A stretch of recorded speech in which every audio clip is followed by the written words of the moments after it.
चलिए आते हैं चैप्टर नंबर 4 और उदाहरण नंबर 1। निम्न स्थितियों को गणितीय रूप में व्यक्त कीजिए। आपको एक प्रश्न दे दिया है और उस प्रश्न को आपको गणितीय रूप में लिखना है। प्रश्न क्या है, पढ़ते हैं कि जॉन और जीवंती दोनों के पास कुल मिलाकर 45 कंचे। कंचे समझते हैं, खेल रहे हो। दोनों 5-5 कंचे खो देते हैं। अब उनके पास कंचों की संख्या का गुणनफल 124 है। हम जानना चाहेंगे कि आरंभ में उनके पास कितने कंचे थे। तो दोनों को मिलाकर जो टोटल कंचे हैं वो कंचे हैं 45। यहां पे कौन कौन शामिल है, जॉन और जीवंती। तो हम लिखेंगे कि माना जॉन के पास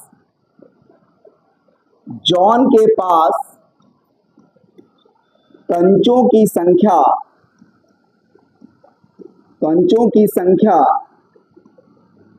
x थी। अब जॉन के पास x थे, लेकिन जॉन और जीवंती दोनों को मिलाकर 45 थे। तो जॉन और जीवंती दोनों को मिलाकर 45 थे। तो जॉन के पास कितने कंचे बचे? जॉन के पास तो x है, तो जीवंती के पास भाई देखो दोनों को मिला के 45 माइनस x।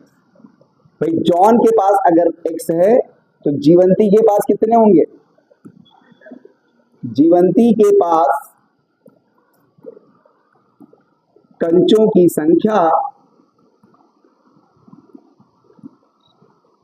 हो जाएगी 45 माइनस x।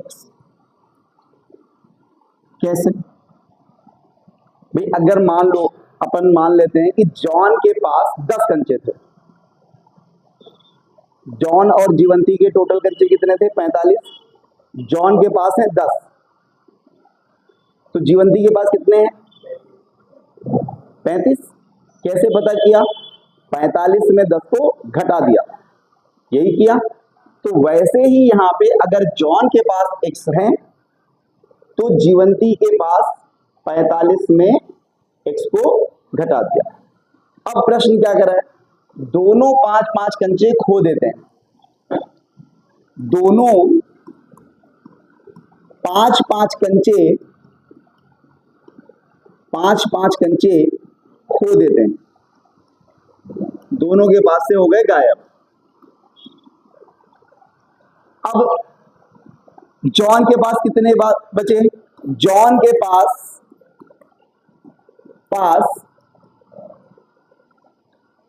शेष कंचे। अब जॉन के पास थे x कंचे थे, उसमें से 5 खो दिए। तो x में जब 5 खो दिए तो कितने बचे?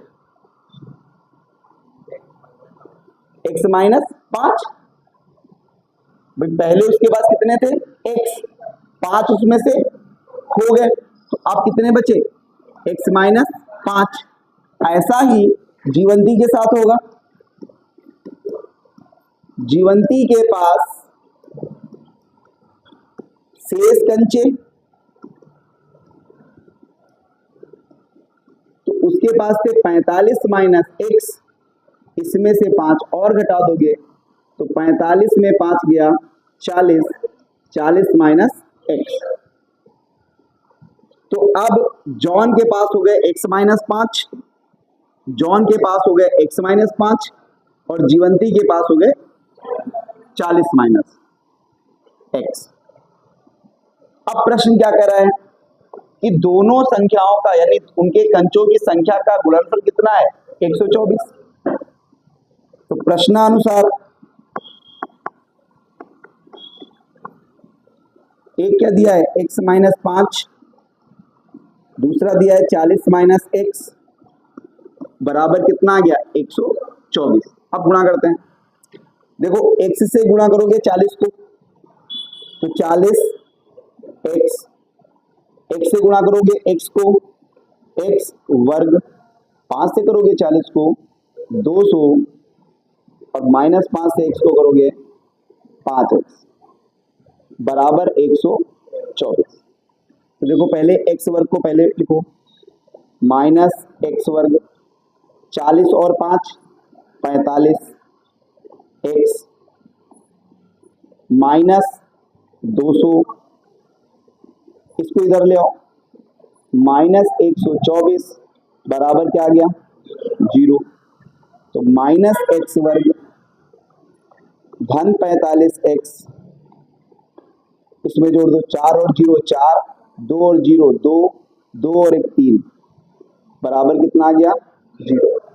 अब ये एक्स वर्ग जो है वो माइनस में है, तो आप चाहे तो यहाँ माइनस से गुणा कर दें, माइनस से गुणा करोगे तो ये माइनस का है वो क्या हो जाएगा प्लस का, और जो प्लस का है वो हो जाएगा माइनस का, एंड जो माइनस का है वो हो जाएगा प्लस का। 324 बराबर 0। तो यही हमारा आंसर हो गया, क्योंकि कह रहा था वो कि आप गणितीय रूप में लिखिए, और हमने गणितीय रूप में उसे लिख दिया।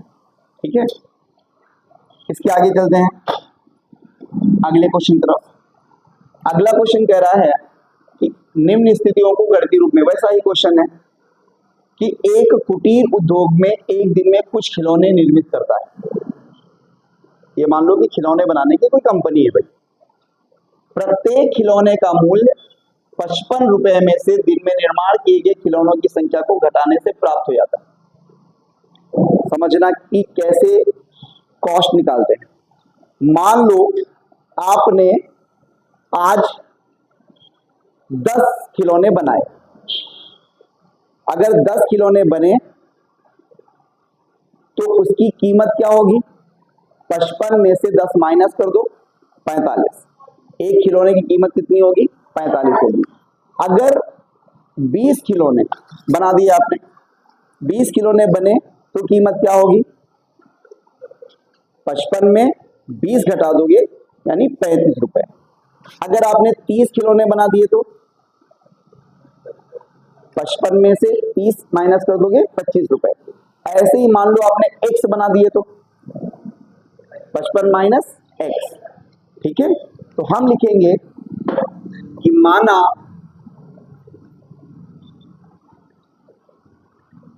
एक दिन में बनाए गए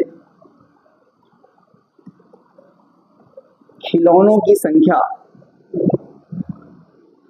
खिलौनों की संख्या, अब जो खिलौनों की संख्या हुई वो हमने मान ली x, तो प्रत्येक खिलौने की कीमत, प्रत्येक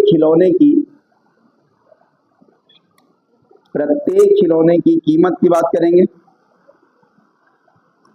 प्रत्येक खिलौने की कीमत, तो क्या कह रहा था 55 माइनस एक्स, तो यहां लिखेंगे क्या 55 माइनस एक्स, भाई 55 माइनस एक्स रुपए हो गई। ये हो गई खिलौनों की संख्या और ये हो गई खिलौने की कीमत। अब क्वेश्चन क्या कर रहा है, किसी एक दिन कुल निर्माण लागत 750 रुपए थी, हम उस दिन निर्माण किए गए खिलौनों की संख्या ज्ञात करना चाहेंगे। उस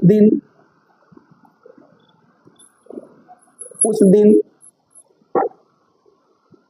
जो कीमत थी, कुल निर्माण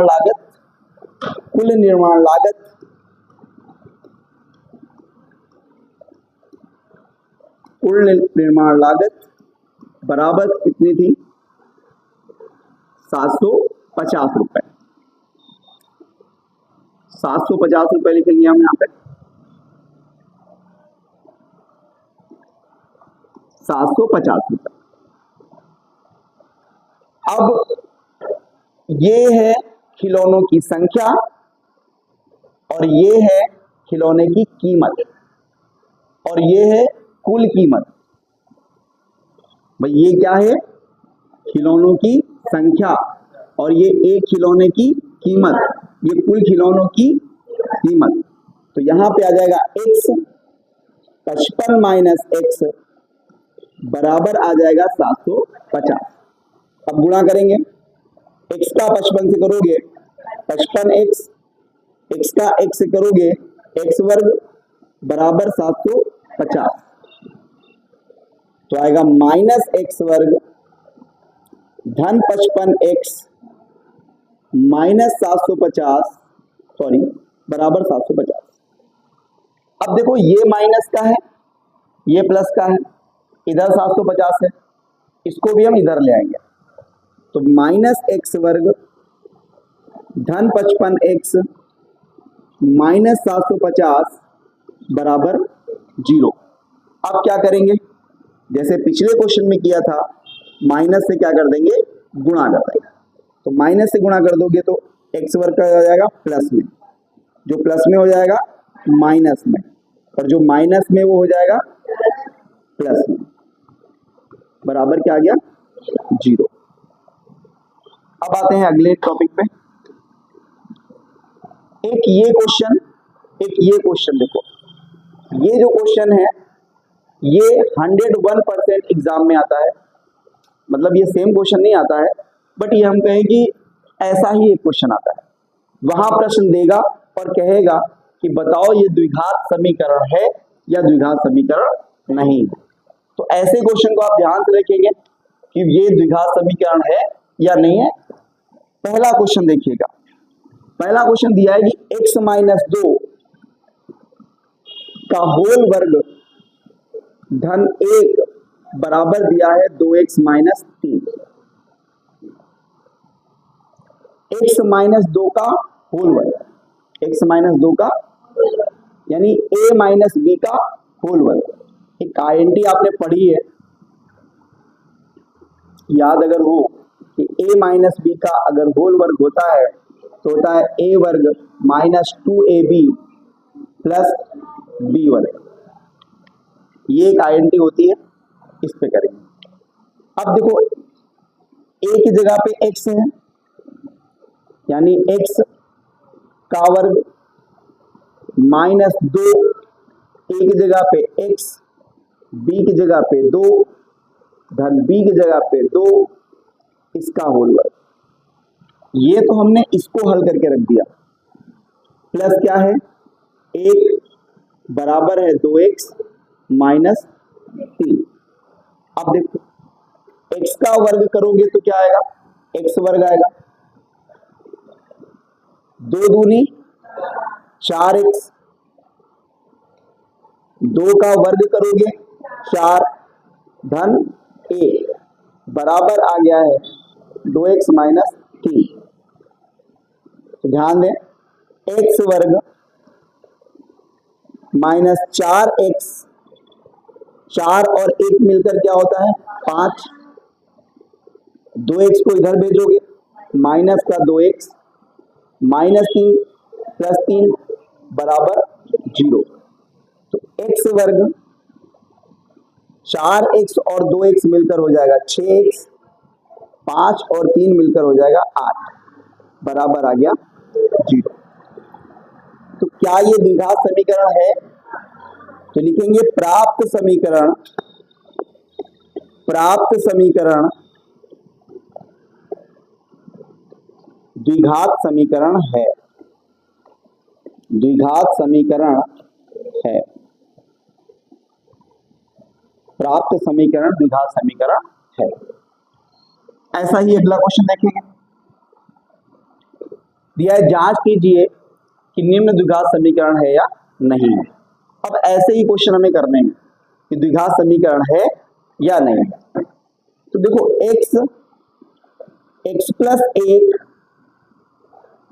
प्लस 8 बराबर x plus 2x sorry x minus 2 ऐसा दिया हुआ है।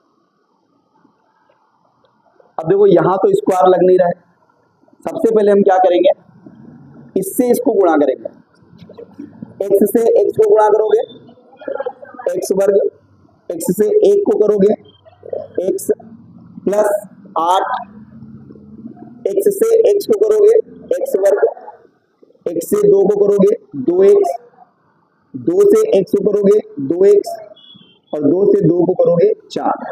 या आप चाहते तो यहाँ x प्लस 2 x माइनस 2 यानी a plus B a minus B की INT भी डाल सकते थे। अब ये देखो माइनस का 2x ये प्लस 2x, ये दोनों हो गए कैंसिल।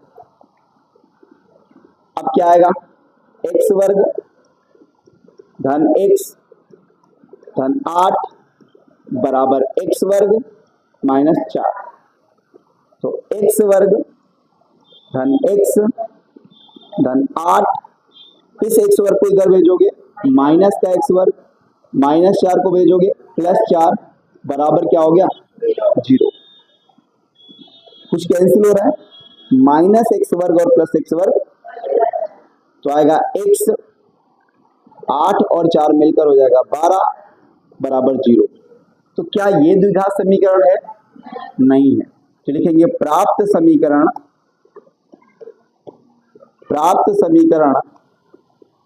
द्विघात समीकरण नहीं है, द्विघात समीकरण नहीं है। आगे बढ़ेंगे, जांच कीजिए, वही सेम क्वेश्चन है कि x 2x धन 3 बराबर x वर्ग धन है a। तो पहले x से गुणा करोगे, x से गुणा करोगे तो 2x की घात 2 यानी 2x वर्ग। अब x का गुणा 3 के साथ करेंगे, 3x बराबर क्या आ गया x वर्ग धन क्या आ गया a। तो 2x वर्ग धन 3x, इस x वर्ग को इधर भेजोगे माइनस का x वर्ग माइनस का 1 बराबर 0। तो 2x वर्ग में 1x वर्ग जाएगा, 2x वर्ग में 1x वर्ग जाएगा तो बचेगा x वर्ग प्लस माइनस बराबर। तो क्या ये द्विघात समीकरण है? तो प्राप्त समीकरण